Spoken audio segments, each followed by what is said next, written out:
These are the Altra Experience Flow 2, and for those of you familiar with Altra, you typically have a 0 drop. Well, that's not the case with the Experience Flow 2. It brings in a 4mm drop, it has a brand new midsole and a different fit on top. So let's dive into whether it's worthwhile picking these up. If we look at the midsole on this shoe, we've got the Ego P35 midsole. It's a lot more balanced, a lot softer and a lot more responsive underfoot. And it's got 32mm in the rear foot, 28 in the forefoot. So ample amount of padding underneath the forefoot, depending on what you want to use it for. And on the outsole, you can see that we've got flex grooves in the forefoot, similar to what we see in the New Balance range, and that means that we've got a very flexible forefoot. So great for those of you who would like to get a lot of energy behind their big toe. Not ideal for those of you who have metatarsalgia or capsulitis in the forefoot. Then as we move along to the forefoot rocker, we've got a mild to moderate forefoot rocker that facilitates the push-off phase of the gait cycle.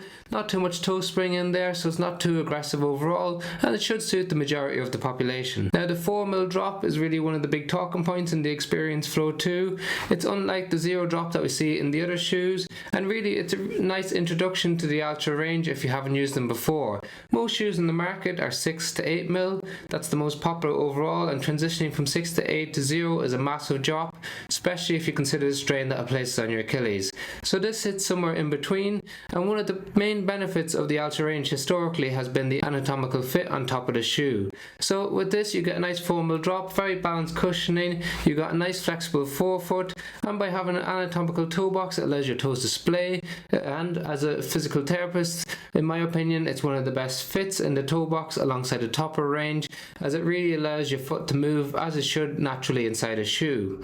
One of the historical issues that we had with Altra is that while it had a great anatomical fit in the forefoot, it was just a bit too wide in the midfoot and the heel, and therefore people's foot would move inside the shoe a lot.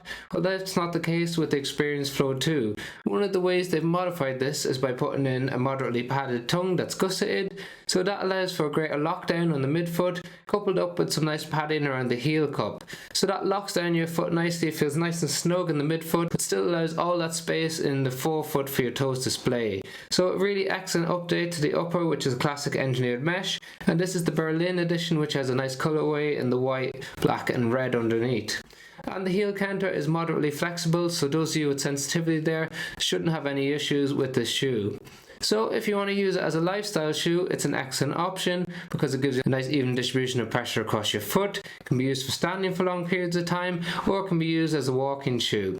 When it comes to running, I think some easy runs, 5 to 10k distance is ideal. It comes in at 238 grams for size 9 men's US, so quite a lightweight shoe overall. And while it's a bit more balanced and responsive than the previous models, I just don't think it has the same pickup that allows you to do some more race pace workouts.